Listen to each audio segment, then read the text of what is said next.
విడు మొరటోడు అని వాళ్ళు వీళ్ళు ఎన్నెన్ని అన్న పసి పిల్లవాడు నవాడు.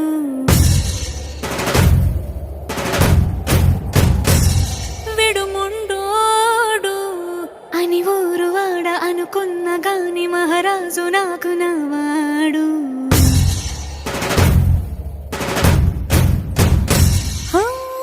మాట పెడు